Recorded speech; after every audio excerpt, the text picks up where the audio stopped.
Hey guys, what's going on? I wanted to take you through our standard dynamic warm-up that we do here on a daily basis. Biggest thing to remember with a warm-up is it's meant to do just that. It's meant to warm you up. So if you find yourself having to actually warm up before your warm-up is probably more of a workout instead of an actual warm-up. So everything that we do, we typically will do it moving, or we'll just do like 10 reps total. So we have about 30 feet that we cover here when we're doing our movements. So to start with, we usually just start with some good air squats. So just feet shoulder width apart, just squatting down, driving our heels into the ground, driving our toes, tearing our feet. All right, we usually just get 10 to start. Then from there, we go into a walking foot pull with an overhead reach. All right, you want to try to keep your knees nice and tight to each other. Take a step and keep moving. So once you get to the end, then we usually will come back and we'll usually do a walking toe touch. So we'll throw a heel in the ground, reach down past our toe with that same sided hand, trying to keep our shoulders square, not rotating, and trying to maintain a nice flat back. From there, 3 steps, 1, 2, 3, and then my other foot's forward, and then 1, 2, 3. And we would do that for the length.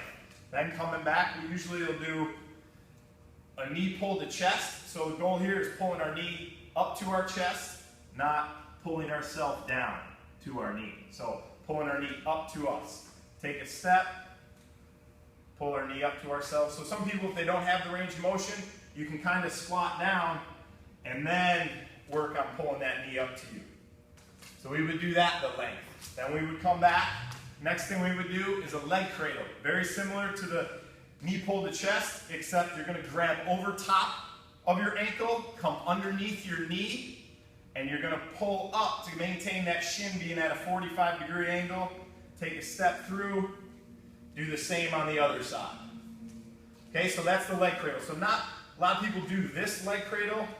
It doesn't really benefit you here. We're going to get more of a stretch through that glute. Next, we would come back doing a lunge with an overhead reach. So you're going to take a big lunge step forward, over-exaggerate that step, keep that front heel on the ground, big reach up overhead. Then you're going to stand yourself back up and step back through with that other one. Goal here, really trying to open up your hip flexors and get nice and extended and reach long.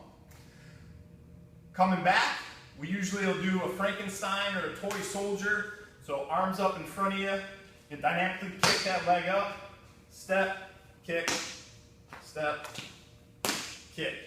So a lot of people have just turned it into like the North Korean march. It's not that, okay? After that, we're back to lunging again, usually a lunge with a rotation.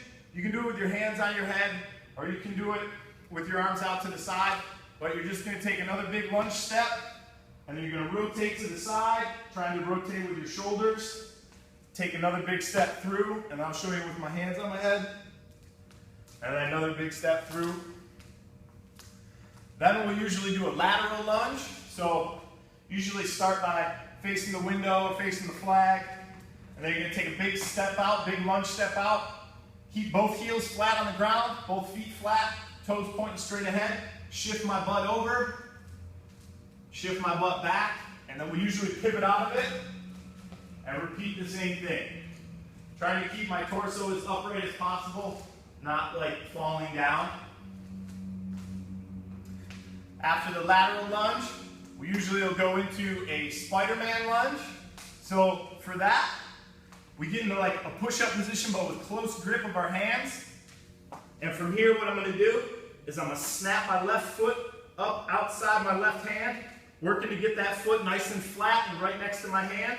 From here, I'm going to crawl my hands forward, dragging that back foot. Both my feet are together. Snap the other one up. Okay? So that's the Spiderman lunge. Just crawl and go. Really trying to open our hips up there, open our groin up. Another one that we use is called the Inchworm. So you're going to stand nice and tall, and you're going to reach down. Get your fingertips to the ground.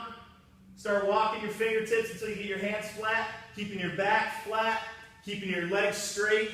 Walk your hands out as far as you can, comfortably.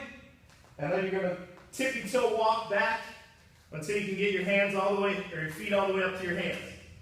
And then you're just going to walk your hands back forward again.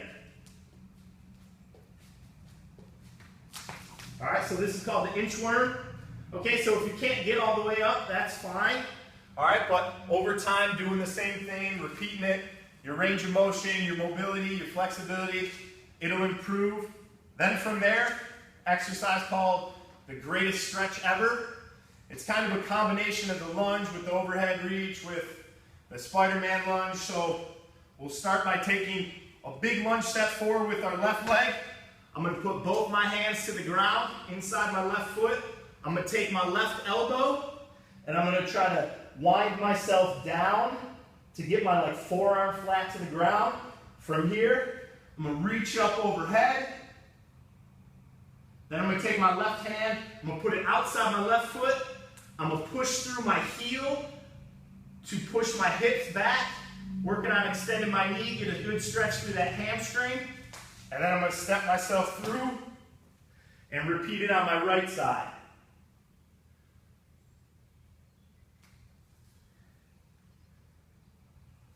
Okay, and that's the greatest stretch ever, and that's usually the last exercise that we do before we get into the workout for the day. So, just some points to remember. Have a purpose with your movement. Maintain good posture, good form, good technique. Don't just rush through it, because then you're defeating the purpose of it. But yeah, if you have any questions, comments, concerns, or need a little bit more, better description on any of the exercise, feel free to comment on it. And look forward to talking to you soon.